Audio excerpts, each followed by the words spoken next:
আপনি কি জানেন আপনার প্রতিটি নিঃশ্বাসের সঙ্গে মিশে আছে এক অজানা জঙ্গলের অক্সিজেন? ভাবুন তো, আপনাকে যদি ফেলে দেওয়া হয় সেই জঙ্গলের মাঝখানে, তাহলে আপনি কি বের হতে পারবেন জীবিত, নাকি এই জঙ্গলই হয়ে যাবে আপনার জীবনের শেষ ঠিকানা?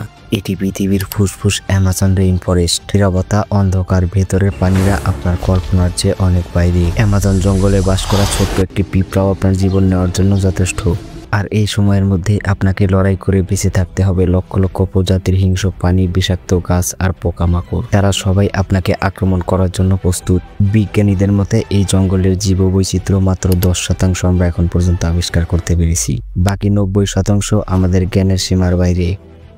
আমাজনের আয়তন প্রায় 55 বর্গমিটার। ভাবুন, বাংলাদেশের মতো 40টি দেশ অথবা ভারতের মতো 3টি দেশও এই জঙ্গলের ভেতরে জায়গা করে নিতে পারবে। এটি শুধু জঙ্গল নয়, এ যেন এক আলাদা সবুজ গ্রহ। প্রতিটি গাছ, নদী, বাতাস লুকিয়ে রয়েছে ভয়ঙ্কর রহস্য।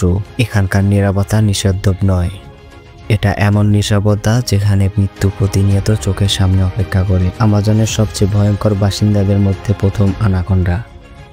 30 ফুট লম্বা সাপ যা এক কামড়ে হাতিকেও মেরে ফেলতে পারে। পানির নিচে লুকিয়ে থাকে পিরানহা, দেখতে ছোট কিন্তু দল বেঁধে আক্রমণ করলে কিন্তু মুহূর্তেই বড় পানিও কঙ্কাল হয়ে ভেসে ওঠে।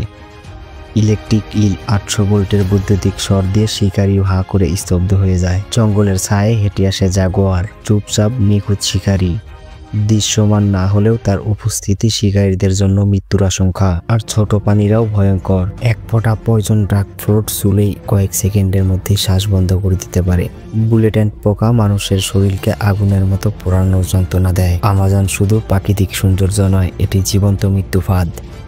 প্রতিটা মুহূর্ত বেঁচে থাকা মানে অলৌকিক। অ্যামাজনের ভূগর্ভে আছে রিউহামজা, 4 কিলোমিটার নিচে চলমান এক রহস্যময় নদী, প্রায় 6000 বর্গ কিলোমিটার। চোখে দেখা যায় না, কিন্তু বয়ে যায় গভীর ভূস্তরে। এছাড়াও রয়েছে এমন এক মানব আকৃতির প্রাণী যাদের মাথায় শুধু একটা বড় চোখ, অন্ধকারে চোখ জ্বলজ্বল করে। দেখলে আপনি স্বপ্ন আর বাস্তবের পার্থক্য ভুলে যাবেন। আমরা যারা শহরে থাকি, আমাদের জীবন বিদ্যুৎ, ইন্টারনেট, মোবাইল না থাকলে আমরা যেন এক মুহূর্ত বাঁচতে পারি না। অথচ এই পৃথিবীর বুকে এমন কিছু মানুষ আছে যারা এসবের কোনোটাই জানে না, এমনকি জানতেও চায় না। তারা আমাদের মতো দেখতে হলেও আমাদের মতো নয়, তারা আমাদের ভাষাও বোঝে না, তারা আমাদের মতো পোশাকও পরে না। এমনকি যদি কেউ ক্যামেরা নিয়ে তাদের কাছাকাছি চলে যায়, তারা ছায়ার মতো মিলিয়ে যায়। গহীন জঙ্গলে কেউ কেউ বলে এরা মানুষ নয়, এরা সময়ের ভেতরে আটকে পড়া কোনো এক অতীতের জীবন্ত এলিয়েন।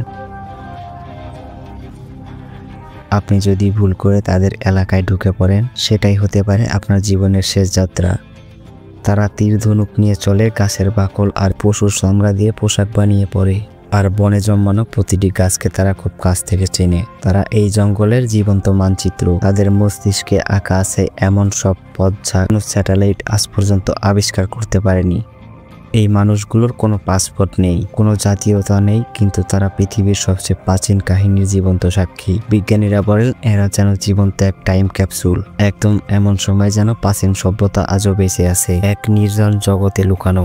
আমরা এখন গুগল ম্যাপে মানুষ খুঁজে নেই, কিন্তু ওদের খুঁজে পেতে হলে চোখের বদলে দরকার ভেতরের চোখ। এবার একটু কল্পনা করুন, আমাজনে হাজার হাজার হিংস্র প্রাণী, প্রতি মুহূর্তেই লুকিয়ে থাকা মৃত্যুফাঁদ। এছাড়া হিংস্র মানুষকেও আদিবাসী তো আছেই। এদের সঙ্গে লড়াই করে কি আপনি আমাজন থেকে বেরিয়ে আসতে পারবেন?